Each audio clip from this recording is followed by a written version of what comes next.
How do you feel towards people that carry knives, Pooja? I don't know, because when I get to see some of the stories, I feel like we adults are so lame, so useless for not helping them kids. They're screaming for help. But I also feel that they're making the wrong choices. They have no morals, they have no values, these children. How come there is nobody's intervening to tell them that was right and wrong? So you've both had the chance to hear each other's stories, and now is the time to decide if you would like to meet face to face to speak further. Daniel, do you feel that Pooja might want to meet you? 50-50. I believe there's reasons why she would want to, and I believe there's reasons why she wouldn't want to as well. I know some people believe that people can't change. So if you would like to meet, please pull back your curtain now.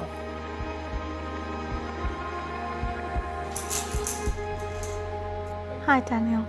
Hello, Pooja. Nice to meet you. I heard your story. I heard yours as well. I'm sorry for your loss. I know it wasn't my fault, but I do feel your pain. Thank you. I feel like a couple of things I could ask you. I just trying to make sense to it. Why would you want to carry a knife? It's just like you carry what type, pocket knife or something? Yeah. And some kids are carrying machetes, in our instance, sword.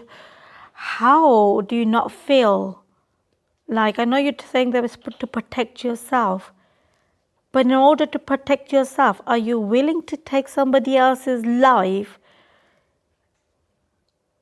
because you're not thinking straight? In my predicament, I was more fearful for my life because you see this street life, there's, like I said, there's a code. So you can't snitch, you can't go to police, even going to your parents or your mother or your father, it looks weak. People will take the mick at you, and it's a certain thing that you just can't do them certain things.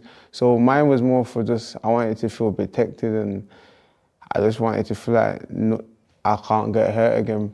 So I just started rolling with them. It's in the fact of I'm going outside to kill nobody because I'm not a killer. That's not what I've been raised up. Like you've heard, I've come from a good background, but I just didn't want to get hurt again. And I don't feel like there was nobody that could help me. Not even your own mum or your family? When you think about the situation, what really could somebody do? You know what I mean? Like, they can speak to me, they can offer me wisdom, they can try to keep me grounded, but there's a simple fact is when I step out onto that road, out my house, out that door, when I step out of college, I step out of school, I'm on my own now. So there's not always somebody there to protect you or to keep you safe. Things in the world ain't fair. Like you can just die or nothing. Like obviously, like your son, like you know what I mean. He wasn't doing nothing, and then look what happened to him. So.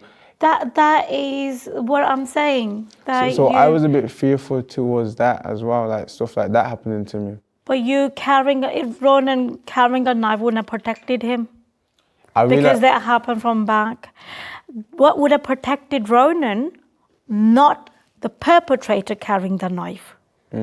What would have protected my son for becoming a victim is that the perpetrator is enlightened and knows what's right and wrong. You said nobody listens to police, but why not? Because it's just, obviously we come from two different worlds, so I'm guessing you're like a 9-to-5 woman and straightforward. Obviously, as much as my mum and my dad are good citizens of life, it's just the kind of how I've grown up was the street life. So. When you say guidance, I got loads of guidance. I had loads. Sure. But I just didn't listen. And then you see later on down the line when certain situations happen, like look at me now, like, all right, cool, I have a bad past, I've done certain things. But now I'm a law-abiding citizen, like, I'm trying to fight against the pandemic just like you. Like, if anything, we're on the same team, you know what I mean? But if you asked me this 10 years ago,